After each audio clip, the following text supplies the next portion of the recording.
little snail and Dolly the ladybird play with their forest friends in their happy little world. Dolly the ladybird and Berry the little snail, always fun games to play, always a brand new tale. Berry and Dolly say, what will we learn today? The Mushroom's Cap. Berry, Dolly, Balthazar, Flutter, Stanley and Bubble all set off for a long walk in the woods. They were strolling happily along when they heard someone crying. "It's coming from behind that bush," Berry whispered to the others. They saw a little mushroom crying, and he looked odd because he didn't have a cap. "Who took your cap?" Dolly asked in her kindest voice. "I don't know. It was missing when I woke up this morning." "Don't worry, we'll help you. We'll find you another cap," Berry reassured the miserable mushroom.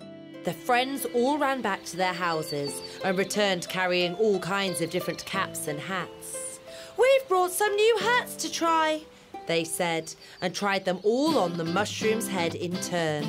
Dolly put her dotted hat on him first, but it didn't seem to suit the mushroom at all. Then Flutter put her witch's hat on his head. "But I don't want to be a nasty witch," the mushroom grumbled. Then Bubble produced a yellow baseball cap, but it was too small. Berry was next to try. "I've brought two hats. This is my gardening hat, and this is my devil's hat." The gardening hat looked funny on the mushroom's head, but he wasn't happy. "I don't like this one," he said in a sullen voice. The devil's hat made him even angrier. "I'm not a little devil, you know," he shouted with a red face. But he got most upset when Balthazar showed him the red saucepan.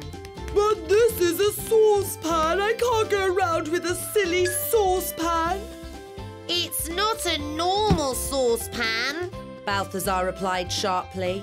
"It's our snowman's hat." The last one to try was Stanley the stag beetle, who had brought a top hat for the mushroom.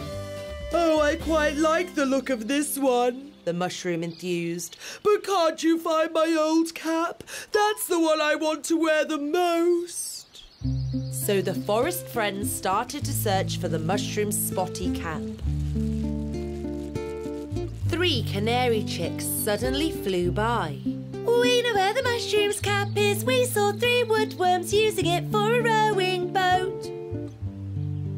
"Everyone down to the stream!" Dolly shouted. And sure enough, 3 woodworms were singing and rowing along in the mushroom's cap. "Give the mushroom his cap back," Berry shouted. "But we promised to go visit our friends the fleas. We need a boat to get to their house." "But that's a cap, not a boat, and it belongs to the mushroom. Give it back to him," Berry argued. The woodworms eventually gave in and gave the cap back. "But how will we go and see the fleas now?" they asked sadly. "We can take you. We're flying to the little island," the 3 canary chicks twittered. "Hooray! We're going to fly!" the woodworms shouted and jumped for joy. "But we have to take the mushroom his cap back first." "You mean the boat?" the naughty woodworms chuckled, but Dolly gave them one of her serious looks and they stopped laughing.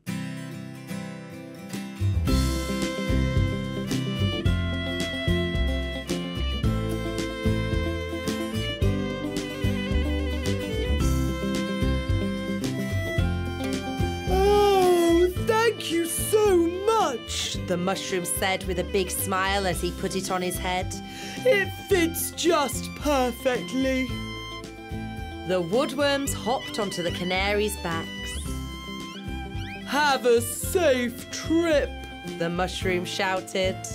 "Enjoy the flight," the others added.